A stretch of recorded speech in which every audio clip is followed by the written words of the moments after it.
introduce our top table this evening. First we have Mr. Andrew Millward, Managing Director of the Ospreys. Next to Andrew is Allan Clarke, our forwards coach, new forwards coach. We then have Tandy, who you will know, our head coach. Next to Steve is a gentleman who needs no introduction. And next to him is we have Mr. James Hook, Wales and British Lion, joining us from Gloucester. And at the end we have Mr. Cory Allan, again Welsh player, Wales Sevens, joined us from Cardiff Blues, but I'm sure we won't hold that against him. Okay, now I've been handing out a load of papers with questions. We'll start asking them with no specific order, I've given them a bit of a mix-up. So the first question is for you, James. What's the difference between now and then? Has anything changed or remained the same? I presume that's not correctly. Well, obviously, on the training venue and everything's all the same. There's still a lot of familiar faces, but I think, for example, Tandy, who I left, was still a player now. I've come back and he's a coach, and there's a lot of players who were playing at the time and now coaching in the academy. Andrew Bishop, Tom Smith, those sort of boys. So still a lot of familiar faces, but it's different, but it's different in a good way as well. Excellent. I think the next question is to you, Steve, actually. Do you consider a player who is 6'3" suitable to play tight head? I think you've got Carl Hickman and things that all sizes, and probably some of the best in the world are a little bit shorter, but just if they're good enough and they're 6'3", then more than comfortable to do that. Excellent. In fairness, Steve, I think this one's for you as well. Considering how we ended last season, do you think we will be strong enough to sustain a high standard until the end of this season with the present squad? That's from Andrew Price. Yeah, I think obviously we're a little bit thin in around our squad compared to European giants, and even some of the teams in our league and around funding and things. It is a bit tougher. If we get hit in the right areas, I suppose, in our squad, or the wrong areas, and we get a catalogue of injuries, then it is tough to sustain sometimes.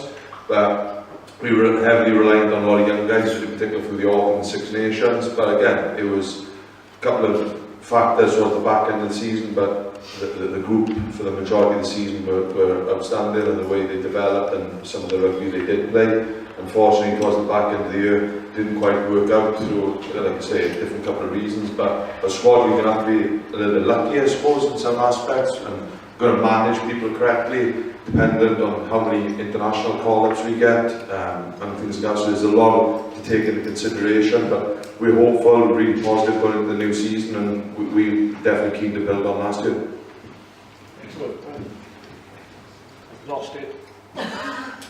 Anyway, Andrew, I think this one's for you, so you're not getting away with the questions. Annette's asking, now the Dragons are owned by the WRU, what implications are there for funding for the regions? Has this been cut by a quarter? And is there any impact to the PRW agreement and RSA to take in WRU ownership? Yeah, there are a couple of issues around perceived spending from the WRU, and I suppose what you have to come back to is you can't treat everyone the same. We've got to give everyone the same opportunity. Treating everyone the same isn't, we're all at different stages now where we are as businesses. So to treat everyone equally isn't the way forward. I mean, the Dragons, as you all know, got themselves into a bit of trouble because the WRU stepped in. And part of that trouble they got themselves into actually cost the Ospreys money last year because of the RSA and then the regional agreement. If you remember last year when the Ospreys were profit loss for you, and I think I said last year something like, okay, we could make it a small profit. That ended up being significantly different after the audit because of exceptional items. One of them exceptional items was the one we had to pay the Dragons because they hadn't spent enough in the squad. So that's a bit ironic, and it's a bit annoying when you invest in heavily into your playing squad and then another team isn't, and it ends up costing you more money. So that's the reality of the situation. And one that couldn't continue, which is one of the reasons why the WU stepped in and took over. So, go back to the question again, because there's quite a bit within that.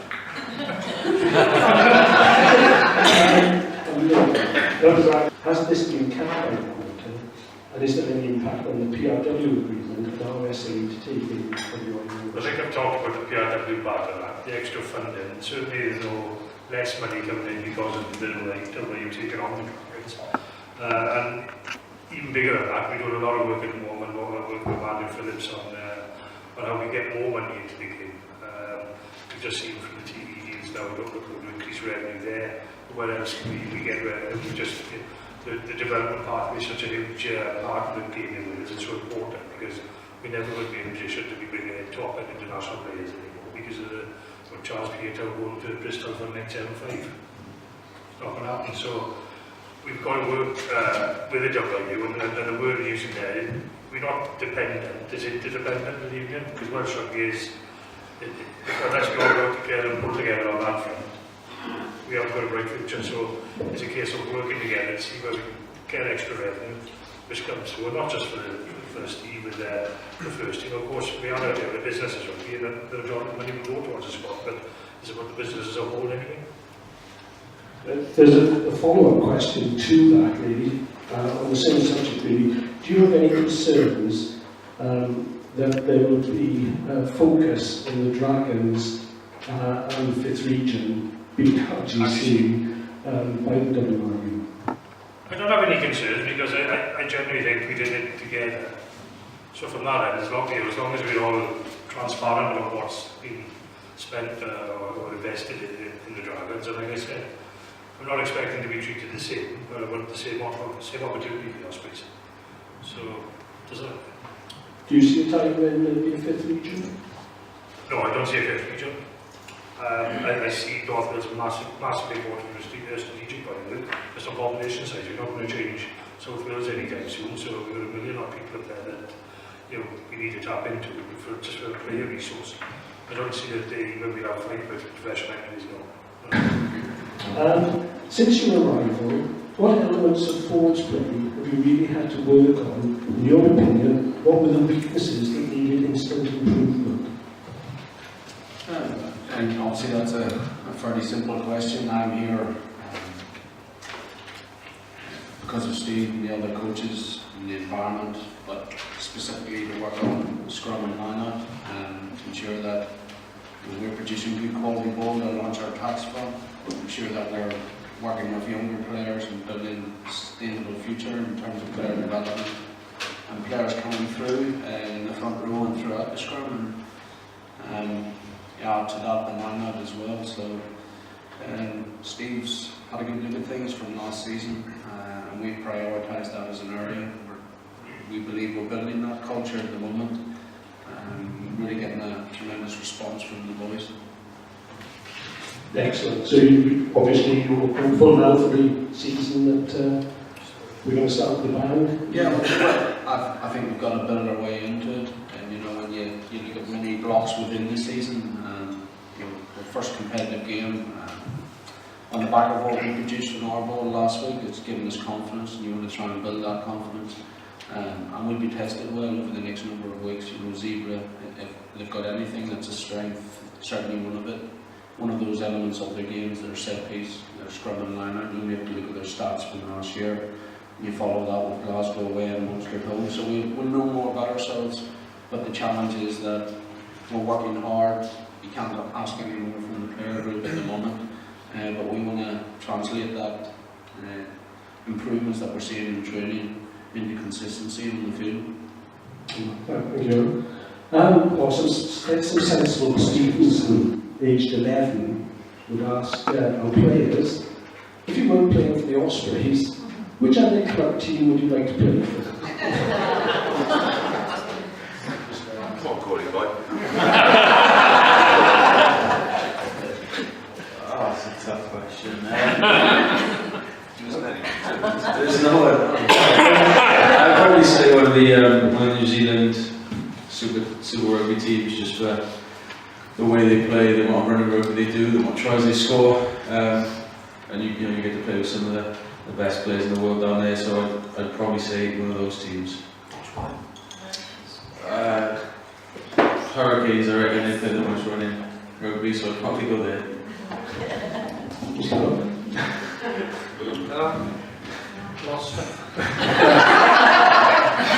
think obviously when I played in France, I enjoyed my time there, and obviously at the time Toulon were sort of big giants of the game, like part of the world. So, no, after the Ospreys, felt like another club would be Toulon.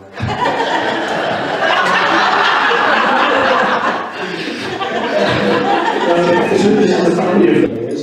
Which player has the best taste in music? And from what we heard last season, none of them. Definitely we are.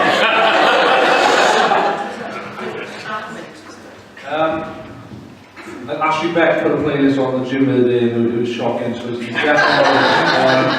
but Jeff Asler's got pretty decent taste in music. Ben John. So those two, to be fair, in the gym have been pretty good, in my opinion. Well, your taste is and whatever taste is, it's too good. Right, here's one. I'll just open it up. Whoever wants to pick this up. With the loss of Sam Underhill and Tyler Ardron this summer, and with little recruitment in these positions, how would you propose that we plug the gap in these positions, especially during the international periods? Are you preparing to expose some of the youngsters, and if so, who?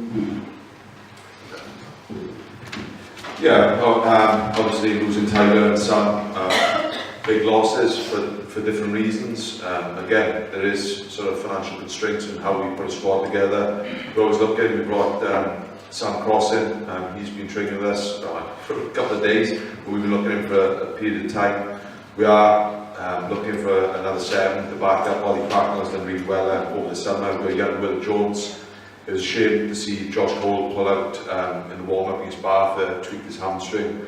So we feel we've got a couple of young kids coming through, but again, development isn't just about putting these in and playing them at all costs. And hopefully within the next couple of days we will get a little bit more of an experienced 7 in to back up tips and add to our competition.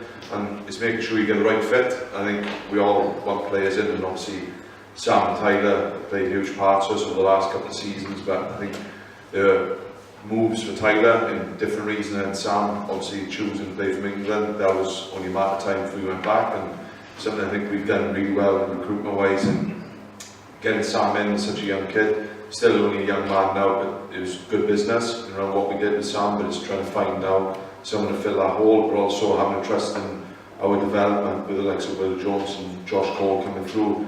Clarke now showed last year how much of an outstanding forward he is. Dan Lydiard is a player we didn't see much of last year, so we hopefully will get a lot of rugby out of him. Dan Baker is still a young man, and obviously Tips is pretty decent. So we hopefully keep him fit for large parts, and then McCusker through those windows and through the autumn and Six Nations with some of those young kids who play with Gap. And like I said, hopefully within the next couple of days, we'll bring a little bit more experience into back up and add a little bit of competition there, because we understand we're short in some areas, but it's got to be the right fit for the club and ultimately the right value too. Well, thanks, Steve. Is there a chance that you hire Sam to run these? And if so, are you considering buying a whole stadium? Catholics? Yeah, so a lot of speculation in the press again, not all truthful, but the current agreement is a 3-way license, so that's Swansea Council themselves and the Swans. So it isn't a case of the Council and the Swans being able to make a deal and very rough trouble with the Ospreys. That can't happen, because unless we agree to whatever that deal is, it doesn't happen and stays the same. So while to move forward, the Swans are going to take more of an ownership lease, so they're a prime tenant at the stadium. It has to be with the Ospreys agreement. So we've been working with the Swans, as well as the Swans working with the Council, to work a deal between us and the Swans. As far as them buying us out, probably unlikely. More probable would be for the Swans and the Council to come to an agreement, and they take on the 37 years or whatever there is left on the lease, and then that we have a separate agreement with the Swans, to take us forward. But you never say never. That's not to say that we'll always be there. There could always be an opportunity at another location for the stadium. Just as an aside, actually, obviously the council have a contract with catering people, for example, FMC. Yeah. Would that then be passed over to the Swans, or would the Swans then start from scratch? Hypothetically, then, if we agree with the Swans, and the Swans taking over, the council are there no more. So it's just Swans as the tenant, and we have a sublease off that. It'd be up to the Swans basically to do what they want to do. If they want to continue with FMC, don't forget they're in contract. Golden contract, so whatever that would be for a new one, the same with the Brewers, with Heineken or Wimbledon or whatever it be, also of course, at any point there's a negotiation on the contract for whatever service is being provided in the stadium. Thank you, Andrew. Cory, sorry, wake up, what do you?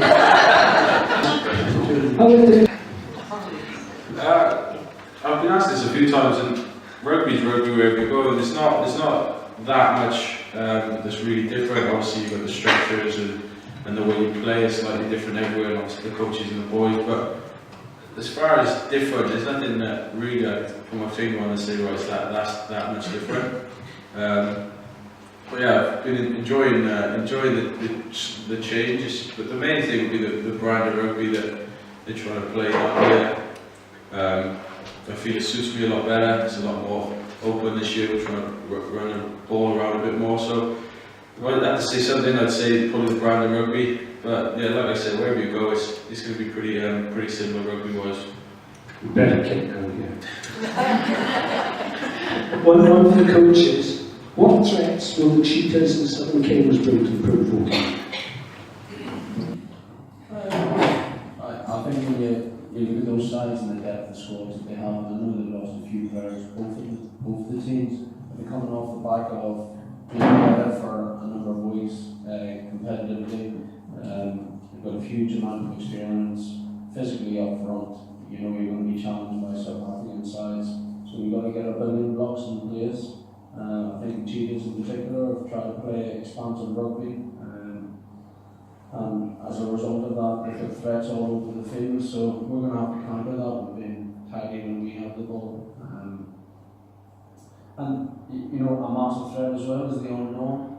We don't know what's going to hitch up on Friday night when they play a club I was at, and then this weekend in the Pro 14. So I think it's exciting for everybody. I think the people who've been in control of the game in Pro 12 now moving on to Pro 14 have done a wonderful job.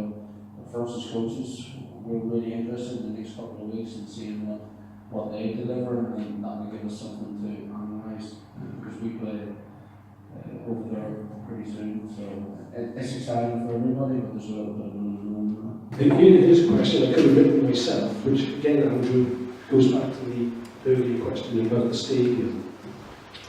The question is, a regular at away games, I have experienced fantastic post-game experiences at many of the stadia, even last week at the friendly in Leicester. Is there any chance for more atmospheric and entertaining post-match experience for both home and away supporters? For example, live bands at a bar that stays open for more than 2 hours after the game. Even the Scarlets and Dragons outdo us in this aspect, over the shame. No, I agree with it.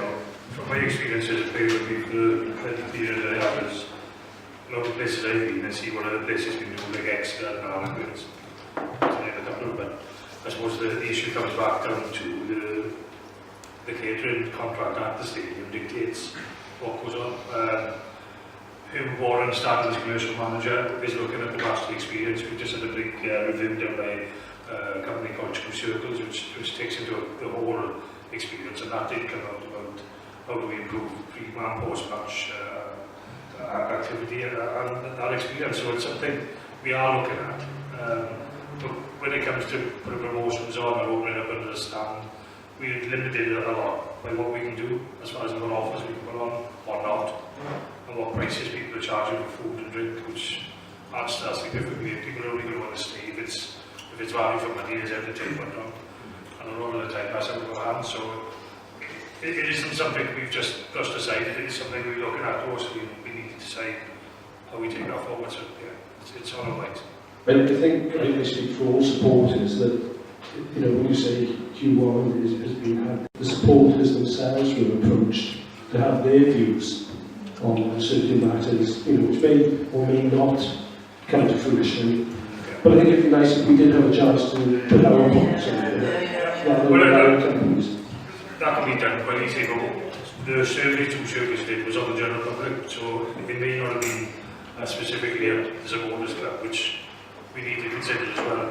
I think it was supporters generally, not just the club. You know, just But it was supporters, it was general public they went to, and our database of all supporters is where they got information from.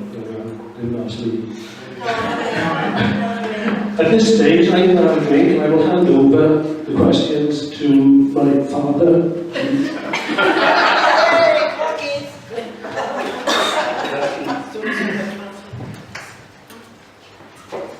Well, Rachel said you've got to be back by you. This is from Annette. Where are you, Annette? There you are. Right. In regards to the schedule, I just saw that the Cheetahs away are now moved to a Friday at 4 p.m. Were you consulted about this, and how will this impact your preparation for that period, as you now have to travel from Italy to South Africa? Just on the league itself, obviously the speed of change within rugby has happened to get from Pro 12 to Pro 14 and to include as well, which is unheard of in rugby. I've been involved in the game from amateur days right through. What they've achieved to get the league to Pro 14 is incredible. What comes along with that, there's a lot of teams and issues you can't foresee every outcome. Stephen? Yeah, I think the preparation, obviously, we were up in Leicester, we found out about it, so all the schedules, all the planning had gone in training venues and sort of off days. But I think we see it as a really good experience. The fact of, we had a bit of a wrestle about how many players it could take, obviously fighting to take more. So we take probably about 30 boys to Treviso, then we fly direct in to Johannesburg. We'll go straight up to Bloemfontein, which we'll get a couple of extra days there, so we'll be there by Sunday.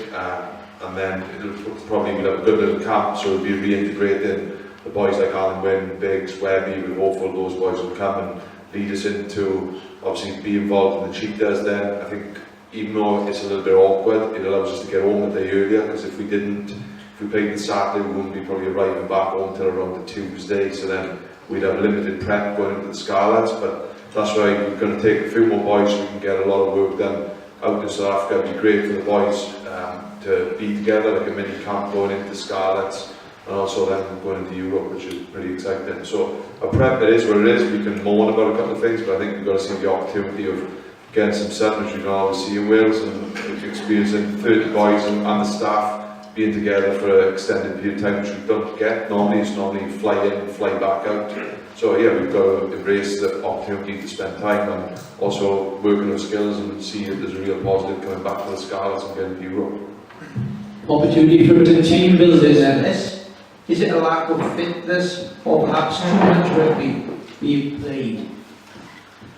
I think in the seasons there's huge demands on the players, and also we've got an awful lot of young players in our squad. You look at the likes of Keelan towards the back end that he shoots through. I didn't feel really comfortable as a coach playing him as much as we did towards the back end, because again, these kids like Sam Davis as well, experiencing national camps, then touring, then you've got the intensity of going to Wales, then coming back. These seasons are long. Keelan, you got him towards the back end. We would only train on Thursday, going into games about recovery. Our injuries, even though we've still got a few, is much better than it was at the back end of last season. You've got Hano and Dav, who are not too far away. We're looking at 5 or 6 weeks. And then you've got Ashley Beck, obviously, is an absolute huge disappointment for himself and for us, because he is a top-end player for us. But again, he's just done assist. He's really unlucky with that type of thing, so I don't think that's worry about overtraining, there's certainly not a lack of fitness from these boys, but it's something they get monitored every single day. They fill in their wellness, so they're constantly screened, they're load managed, they've got GPS data, so it's not something we're going into working weeks where we just go, well, we do this, it is a bit of science, it doesn't rule our lives, but it's something I think unfortunately sometimes with thinner squads, the demands are higher, like Rory Thornton last year playing 26, 28 games, he's still a young man, and then that catches up then towards the back end of the year, so hopefully we keep everyone healthy and we'll be able to rotate the squad round. Thank you, Steve. Let's go. Dimitri, what's his situation? Yeah, Dimitri, we were waiting, he's going to see someone tomorrow. We're hopeful that it's not too much of a major issue. And again, Dimitri had major surgery, he's come back, we were really confident that he had a nasty cold for the rest of the home game, so we didn't push him through. But no, he had a really good 20 minutes, but we've taken him back to see the surgeon, so we're hopeful that it won't be too long. Right, okay. Pre-season, yeah, it's about winning games, we obviously want to win games, we want to continue losing games, pre-season games, we want to win them, but I think there is ultimately a bigger picture. You've got some of the boys coming back from different injuries, you've got British Lions, you've got guys who went to Tonga, Samoa, boys coming back in at different times. And we're working on different things. We're looking at set piece things, we're looking at tweaking of defence, lots of things in attack, and I think we've got to critique ourselves, which we do constantly. So pre-season is something that, if you look at the squad, how we've balanced it off, there's a really young group going up against Bath, against an experienced team, which was something we spoke about before to Bath, and it was supposed to be an evenly sort of match thing. They come down pretty experienced, but again, out of that, as much as it's not the result we want, we learned about a lot of our younger kids. And then Leicester, down to Gent, we tried to play football. This is the way we're trying to play the game. We could have been smarter in some of our kicking game, but again, we want to hold the things we're practicing at this minute in time. But again, set piece was an improvement down there. And again, we could have kicked some goals to win the game, but ultimately, is that going to make our scrum better? Is that going to be the practice? We could go up against 3 Premiership select teams and win 3 games in pre-season, but ultimately, will we get what we need for these individuals leading into Zebras, Munster and Glasgow? We feel that won't help us. So even on the weekend against Leicester, I know it's bitterly disappointing to see us lose, but we're going up against probably Leicester's Champions Cup team, and we've got 16, 17 guys of British Lions, some of senior internationals, but then there were still elements of good, like Clarke said, some of the scrums on our own ball, a big improvement from when we went up there last year. We've got a lot of young kids playing against the likes of George Ford, Ben, Tom Youngs, Manu Tuolani, Johnny May. We're going up against an outfit with serious depth and quality in the squad. But again, second half, I thought, played some real football on 26-14. I thought we really got a good chance around it. But again, the experiences of that game, we feel will hold us in really good stead. When we go to Glasgow, you ain't going to replicate that playing Premiership select teams. We need to play the best, come up against the best, to really hone our skills and judge ourselves on. Thank you, Steve. Can I just ask, Is it something then that we're going to have a problem with throughout the season when we lose players to internationals? Situations like the first 3 games, obviously we've got injuries, but when they go off to play 2 international games, are we going to be so depleted that we're going to start losing games again? I know they don't want to lose games, and they obviously play in the best of their ability, but do we suffer more with loss of players than any other region? Yeah, I think history will tell it. We provide the most to Wales in international windows. So is there an answer to that? Or is it something we've just got to put up with and try and cope with it as best as we can? Yeah, I think we coped it really well last year through the autumn and Six Nations periods, and I think it's about, and this is the reason why we play the likes of Leicester and Bath, is to find out what the Josh Coles, the Will Joneses, who we're going to need to call on in those windows. You see Jay Baker coming through, Tom Williams has played, Sam Cross, I know it's a different instance, has come on the weekend, done really well. You got Ivan Phillips last year, who couldn't get in the Leaf team, who's come on at Leicester, done really well. So it's something that we've got to find out with these guys, and we want to know where they need to work on. We see them in training, but there's nothing quite like going up against Malapola, Tom Youngs, and these boys in and around a hostile environment. As much as a friendly going to Leicester, we find it more and more. Our Autumn Six Nations period, I know it's talked about the back end of the year, but traditionally we've been indifferent in the autumn, the Six Nations, the amount we provide to Wales. Then it was sometimes the funding to get more players in. We restricted in around certain budgets, we were relying on young kids, but we are hopeful that we're bleeding more and more younger kids coming through, but we need to give them the experiences to hopefully through those autumn and Six Nations windows that we win games. Which I touched on earlier around Dragons and Wolves in particular. I mean, from an Osprey point of view, as soon as they start pulling their weight forward rugby, spreading the road around international, you're going to get this problem. Yes, that was my point, Yeah. because the fans feel, the supporters feel, we are the ones that are getting the short straw basically. Every season we lose so many of our players, which is wonderful. You know, I'm thrilled for the boys because they are that good. Yeah. But then it leaves us supporters feeling, oh, here we go again, we're now going to go back on the back foot, we're not going to gain any ground because we don't have anybody to step up to the plate. Totally agree. Like, my role behind the scenes working politically with the union is to address that. Yeah. We've got a different guy in mind for it to recognise, and I go back to the point, it's not about being treated equally, it's on the same opportunity. Yeah. Now, if we've already spent the money, we put a million pound a year into development. Yeah. So we've got all these kids coming through, which is great. But as soon as they pop their head up, they get called up to Wales. Yes. You're a giant. Yeah, And we then those left spotted that. it. So Yeah. my question is, Scarlett's, to be fair, particularly good in the development, Yeah. as a we, it's about time the Blues and the Dragons probably figure out to start to support it. Yes, thank you. Yes. Yeah. I think that's been the best answer of the evening. Thank you for the response to that. Yeah, actually, speaking of... Can you start one thing on that? At the end of last season, we had players coming back from the Welsh squad who've been used as tackle bags for 3 months. Yeah. Ollie Clarke Yeah. had got one foot in Yeah. front of the other, and they came back. So I mean, they're taking these boys, not playing them for Wales, they're in the squad, and they're there tackling for 3 months. They don't get a game.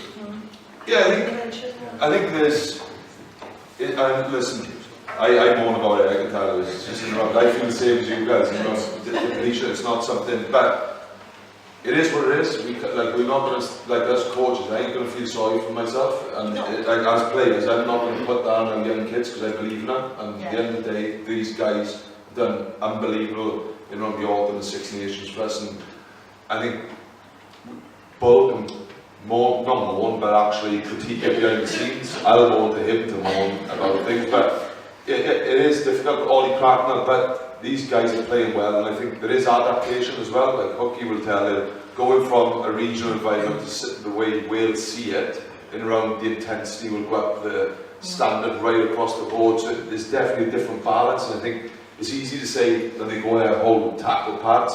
They get used to the load as well. Like Ollie Clarke as a young guy coming in, Rory Thornton, Keelan, that all of a sudden they go from playing a little bit of rugby with us, then all of a sudden, like we say, our development and our coaches bring these guys through quicker than anyone, which is something we're really proud of. But then for Ollie Clarke to go start playing regularly for us, and then the spike in load to go to Wales, whereas sometimes he'd be in and out of the team, so you get recovery, you get your physical top-ups, whereas it's constant. Rory Thornton, I agree. Ollie against Leinster, took him off for half-time.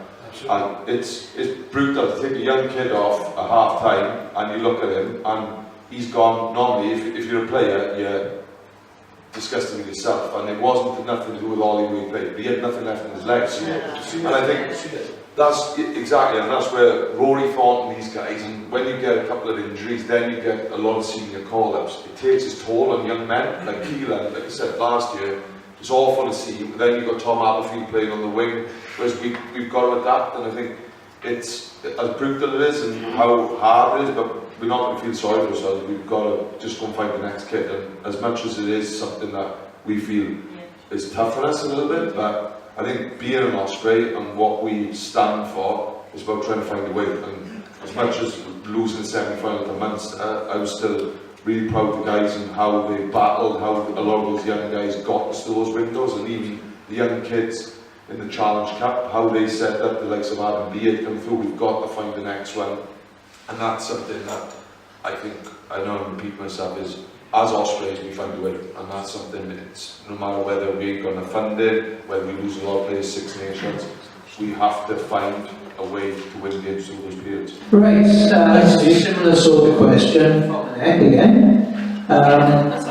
When will the Lions be back? Will it be September in order to help strengthen the team and hopefully not have the same issue like Treviso last season? And that's for Andrew, or any coach, or Steve, maybe.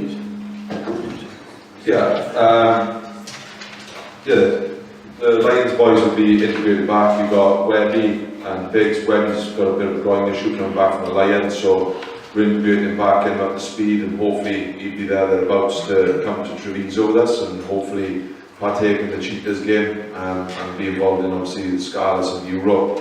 Biggs is healthy, he's been training, so again he may come back a little bit earlier, but he's key. Allan Wynne has been doing training himself, he'll be back in on Monday. So he won't be playing for a while. But it is what it is. It's the NBCs. They played a lot of the high-profile games. We've been on tours. We've got to manage it. We've got the second row, Bradley Davis, a really good summer. He had a different season last year through a lot of injuries in fairness to him, but his knees cleared up. He's had a good summer, really playing well. So then we've got Rory, Adam Beard's fit again, and Lloyd Ashley, so we feel we've got a lot of coverage there. And I think, just to answer the question, to avoid Treviso last year, I think it's easy to say in around the Lions, taking Lions, we'd get the victory in Treviso, but it was that group. It was a bitterly disappointing game for us, but it was the same group that got us bonus point wins at the Glasgow, got us bonus point wins at the Liberty, got us off to an outstanding start, beat Edinburgh away. So I think it was a different performance for us. Well, obviously it was one of the worst performances, but it's something we didn't see it coming. The boys were prepped throughout the working week. We felt comfortable and really confident in the squad because the NEC boys were going to play 16 games as well, so you've got to balance it and trade it off. And we felt really comfortable in Treviso with the squad we had, and we thought we'd get the job done, but unfortunately we didn't. Thank you, Steve. Very comprehensive answer. Okay. This is for you again, and this is. Which is your favourite? Is it Sevens or 15?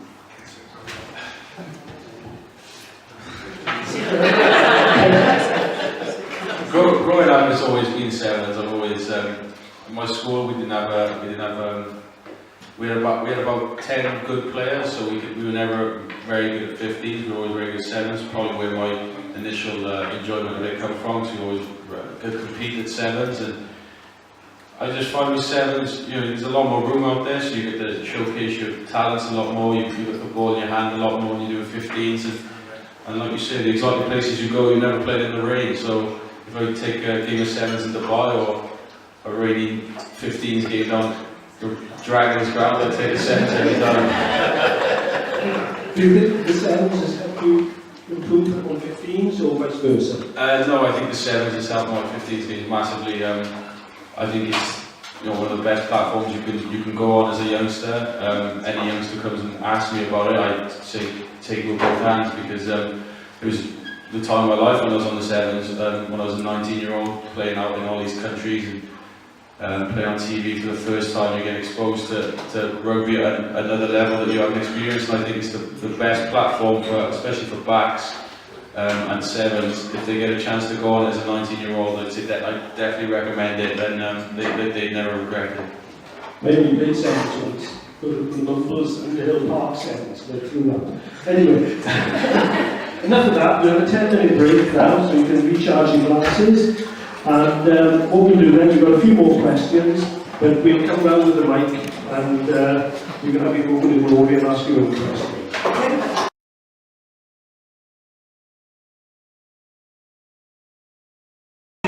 Allan on this one. What effect do you feel changes to the scrum rules will have on our set-piece scrum? Better explain what the changes are as well. I don't think the changes this year are significant, to be honest. principles of building your scrum, how you arrive at that contact point with the opposition, and then your mentality thereafter to scrum long, or you know, they haven't changed a lot. Obviously with the strike, I don't think you're going to see the 20-second scrums anymore. I think that's a really positive introduction to the game, particularly against some of the South African teams. Being a purist as a hooker and playing as a front row forward, I encourage our hookers to strike. We have hookers here who can strike, so we try and use that as a positive. You know, if you've got 16 feet in the ground and the opposition are struggling to get theirs out, there's a good opportunity for us to get a bit of go forward on their ball, at least crack some seams in the front row. For us, it's that ability to get the ball back quickly and play. So for me, not a big change in terms of the principles, what we're trying to develop, and actually some opportunities for maybe exposing weaknesses in the opposition. At the start of last season, the big talking point was the scrum half had to feed the ball down the middle and that hookers would be hooking again. It seems, especially with the test matches out of New Zealand, that it's the second row that's got the ball now.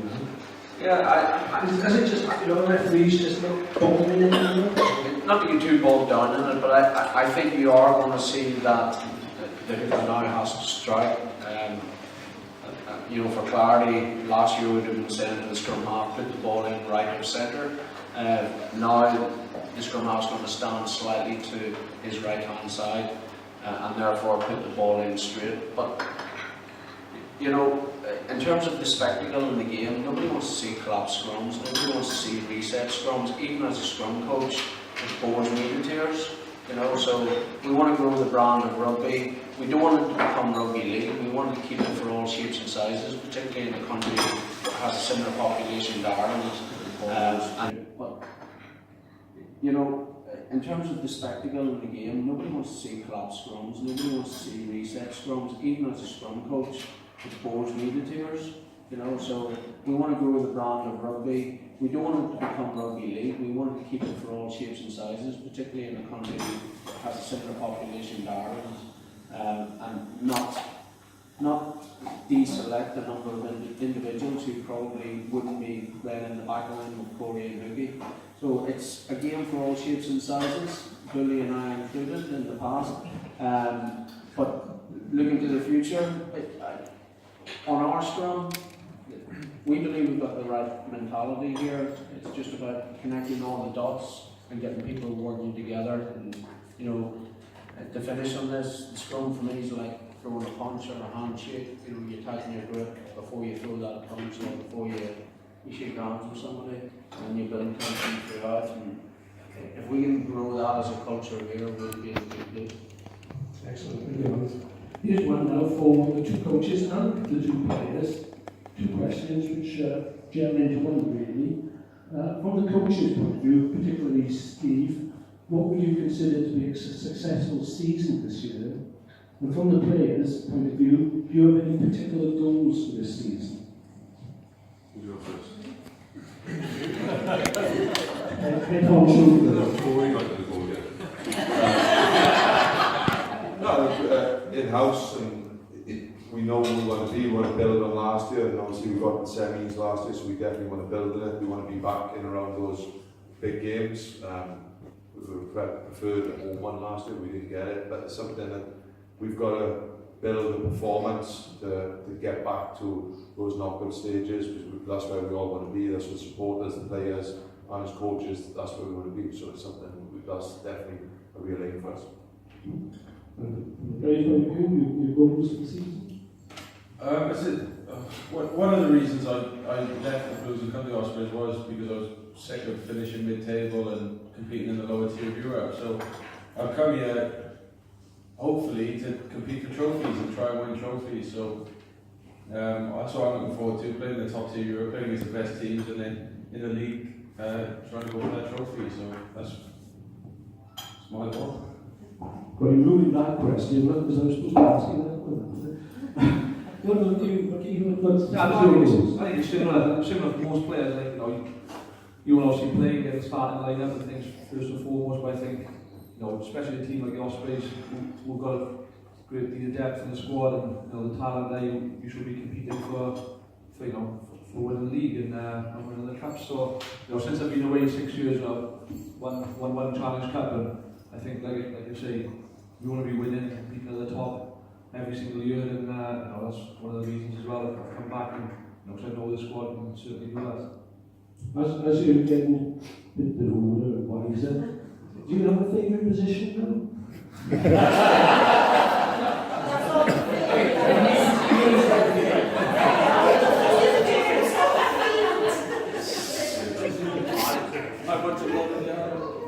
I think, obviously when I started, my preferred position was 10, I through Leith as a 10, and sort of played for Wales early in my career at 12, my first caps were, but the first bulk of caps were at 10, but as my career's gone on, I've sort of played in 4 different positions, and every club I went to Pavillion, I played 10, 12, 13, 15, same in Gloucester, I played 10, centre, 15, and I should imagine it'll probably be a similar thing here, I sort of got used to that, but it's not a hindrance, it's something I've been sort of quite successful through doing that, sort of playing in those roles, so, I don't know.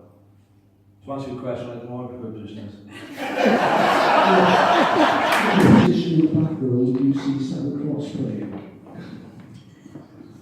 Yeah, I think Sam, his background and the way we're trying to improve our attacking game and build on the last year, it's something I definitely see him in the white channels, and I think he's probably a little bigger than we see him on TV. I think he's in good shape, he's well rounded, he's a smart kid, so it's something I definitely see him as a 7 moving forward. But again, the balance of a back row, certain games, we've done it before, you may want to play 2 7s, so I don't think as much you want traditional 6s, 7s and 8s, certain games, and you've got a balance to the way you want to play, what the opposition are doing and who you're up against.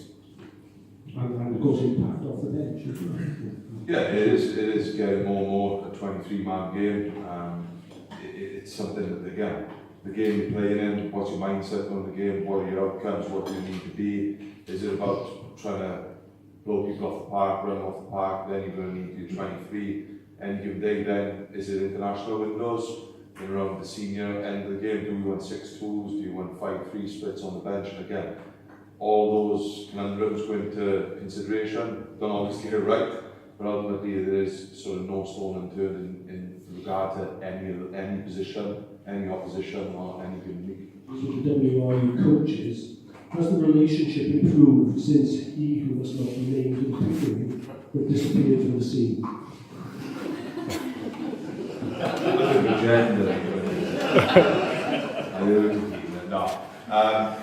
Yeah, I think that in fairness, the Gats have been really good to me around the relationship, and I've only got to pick him before. And just going back to your point around the Autumn and Six Nations, he's probably sick of my number coming up on his phone to see who we are getting released, and more or less as soon as the international game's finished, you see me come in and start pain in the arse 17 times. But no, we do liaise pretty well. He's really open for me to go into the environment. They come down, and that interaction has been really positive for us. And just in linking up with the NDCs when they're coming back, I think there's to and fro in the union, but in previous years in around you talk about NDCs, we're only allowing the boys to play 16 games. There was some boys signing NDCs midway through. I think it was when we got the semi-finals 2 years ago, where some of the boys had gone over the 16-game limit, but in fairness, the Gats were coming to the back end of the games, and he said you're near the semi-finals, so he played those guys. So that relationship has been pretty good, not only with Gats, with Howlers and all the other guys. I've got to be honest, as a brand, as the Ospreys, I wanted Canterbury in particular to be associated with us, as opposed to a range of other kids of players that we could have gone with. A lot of work went into that, and we actually pulled it off, and that's a lot of hard work on Ospreys side and Canterbury side to make that happen. We made it happen. I led kit designs, and the feedback has been the same. So that relationship is only onwards and upwards, and again, love a lot of fun to that tied in is another great partnership. Excellent. Right, well, I'm running out of questions, because I think I'm going to be asking the same ones again. You don't get this chance that often to get this with many luminaries in one place. Has anyone got some questions? No. Yeah, hello. I'd like to ask while we're on the subject of the kit, why isn't there more women's jumping tip-tops and things? They're all men. I've got great point, that's great I feedback. got something in the back here with my thoughts on that one. I can answer this one because I've been asked the question many times and I've asked the question. We actually lose money on our women's kit because the demand is so low. We sell so few of it and we never go big orders that we have to have to get We've in. already bought men's because there's not enough women's. Traditionally, for the last 13 years, sales for women's kit is actually so low we lose money on it. But we actually know it's which is why. What was that there? Not having 6 and 8 jerseys is not going to cut it because most women are 14 and above. Yes. You always find size 6, 8 and 10 in the shop. That would probably be down to the amount of sizes that are there. But traditionally, we don't sell any blue money on them, which is why they have the minimum range of stock is. That's not one because I've been asked lots of times. Not a problem, actually, apologies. No, just to add to that, though, what I would say for Clarke, we're far more forward and proactive about new ideas and being, like Steve said, they're about finding a way to do things. I'm sure if we have a conversation with Clarke, they're a different company to any that we've had previously as far as in new designs, different launches through the years, not just one product, but staged products through the years. So it's definitely a conversation we can have. I mean, I don't think it's what we just don't sell enough, so we don't know, do we? Because, like you said, we haven't never tried it. There's not enough selection anyway. You know, we only get 1 or 2. Yeah. And you think, well, this is a man's. You think, all right, they'll buy a man's because there's no selection for women. So if there's nothing there, we can't buy them. I'd also add that Simon was quite keen to get the message out, he's been trying at the moment, that we've got a ladies' replica and a ladies' casual version this season. It's the first time we've had 2 available. Wow.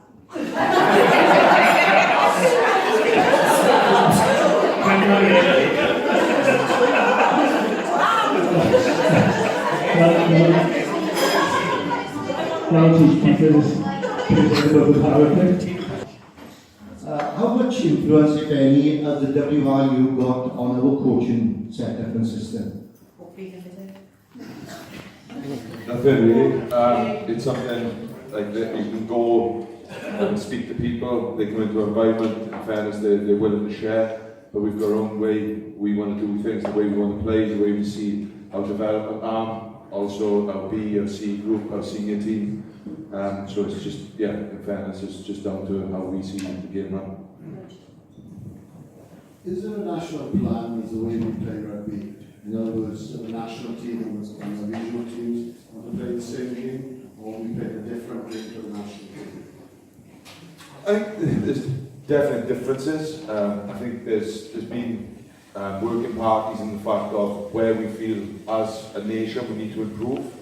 So Martin said that we've had conversations, and whether it be skill sets, whether it be conditioning. So there's a lot of elements that go into it. There is definitely more joined up approach, and I think there's, whether it be in around conditioning, the skills, there's definitely more sharing and seeing where the games go. But I think as a plan, it's definitely different in around region to region and for the national game really. Gentlemen, you have a question? Did we ever talk about the silly remarks made by the Brand about Keelan Giles when he said, when asked why he didn't get a cap, he said something like, oh, that's my story.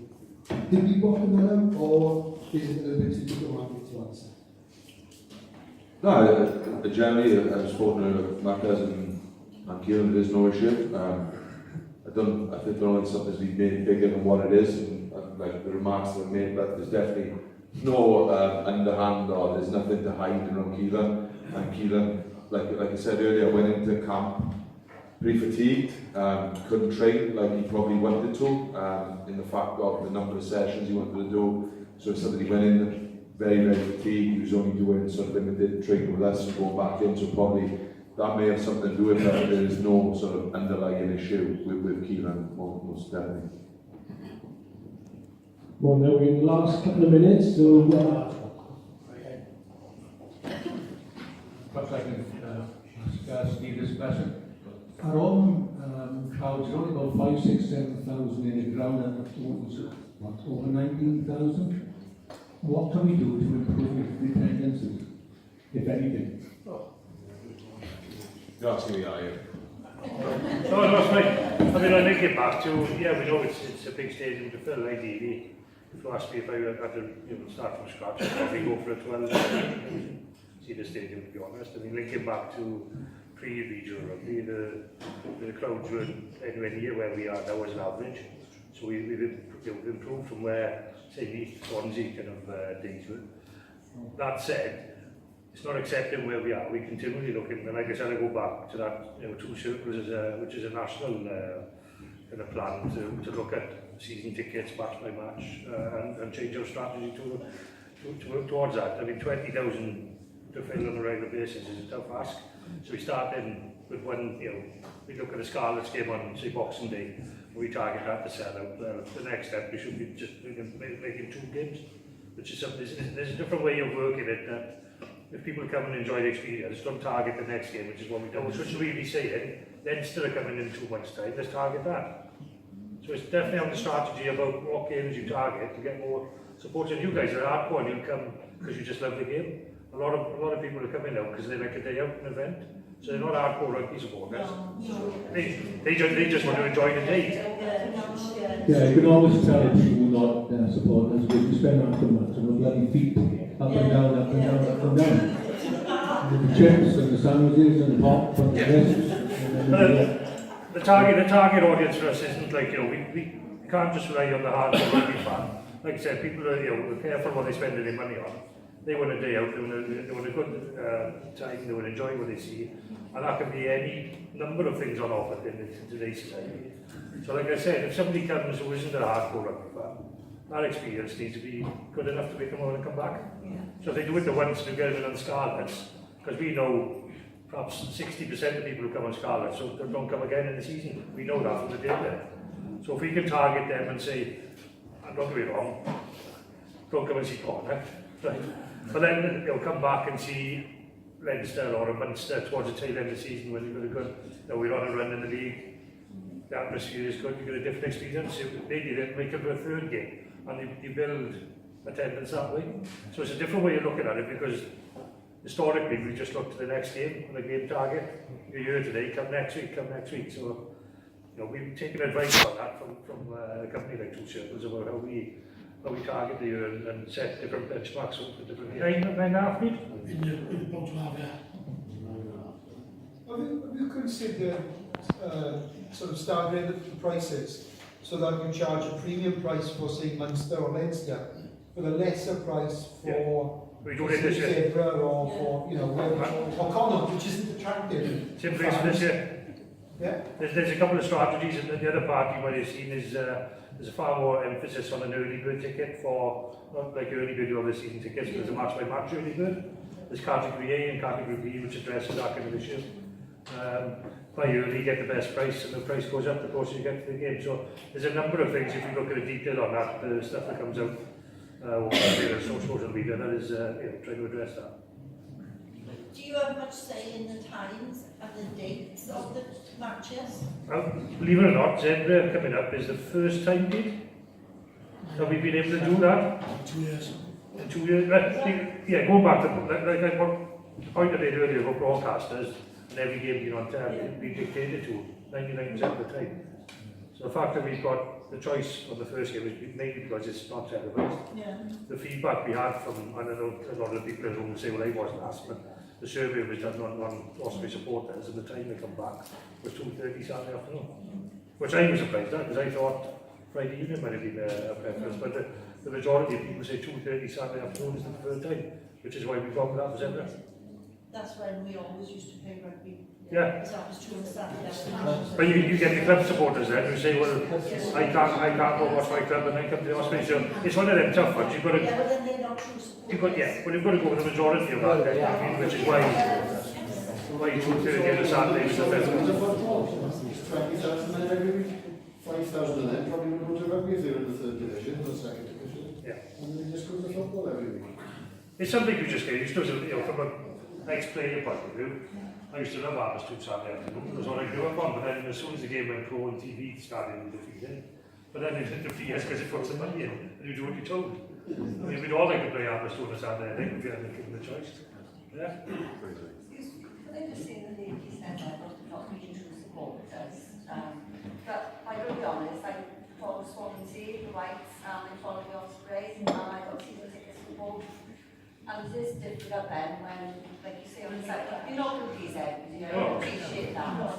But then on Saturday afternoon, it's like Saturday now, who do I go, you know? I understand. You know, it's Well, I think... and I want to follow Swansea as well. Yeah. And I want to follow the Ospreys, because I know for both teams. Yeah, they're close to my heart, but... The opportunity, I think, the other times we don't play on Saturday at 2:30, and we won this year, to be able to do it on a game of our choosing, it'll probably be one of a couple that might be clearer. And it is difficult, I appreciate it, because you can't please everyone, and like I said, the information come back and it surprised us that it was 2:30 on Saturday, because I thought it would be Friday night. But they can follow both, you know, you don't have to be No. just follow the Ospreys, just follow. Well, I suppose, just to finish on that, whereas in previous years, we've sat down and the strategy around any kind of marketing or ticketing has been a bit, oh, let's get a feel for it. We've actually had, a major company come in and do a lot of research in this area, which is taken on board and has affected, impact on the tickets, season ticket strategy and game by game. So if most of being season ticket holders, if you look at the match by match now, you will see a significant difference in how that's been approached this year. Okay, no disrespect to Allan, but is anyone else I think there's one last question here, and then I'll hand over to Keith to close proceedings. Was that the last question? No, I was going to ask a question. It's fine. It's to Andrew. Talking about the atmosphere in the stadium, have you thought about ways to create an atmosphere like, obviously in the past we've had clappers, but that seems to have gone amiss in recent seasons, and the rise of the popularity of flags with other, let's say in Glasgow have done it really well, Munster have always done it, Leinster. I mean, when we wear black obviously in stadium, it doesn't really, from a TV point of view, it doesn't really look good. So have you ever thought about going down that route of handing out flags to get that sort of atmosphere going for both a TV point of view of the players and things like that? Yeah, definitely. Like I said, the strategy is about how we improve match day. I mean, the feedback come back, they enjoyed match day because the stadium was good, but actually there's a slight difference there than about activity during match day. The stadium's a great facility and everyone comes and has a great, compared to say, Rodney Parade or whatever. It came out quite high on match day speakers, but we know internally that we need to do more. And we were trying things like segmenting the stadium or to try different markets and get different things going on at the same time. You've got the screens you can do a lot more with. Yeah. And I know in Twickenham I've been to the Sevens and the bongo drums stops in the crowd, that kind of stuff. So there's a lot of thought going into it about what we need to do and then the action of it. I mean, my team at the moment, we're only a year in really, in starting, and we've got quite a number of staff across the board really. And it's identifying what we need to do. But it's like anything, when we take something on new, it's making sure we do it properly and we do the best job we can be, as opposed to be a bit scattergun and trying to do too many things, and it's not quality. So yeah, there are things in place to put things on during the...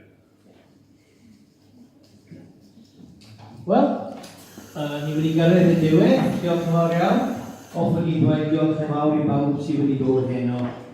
And we've reached the end, and I'd like to say thank you very much to everybody who's turned up tonight, not least to our friends up here on the top table who seem to have coped admirably with everything, with all the questions that have been fired at them.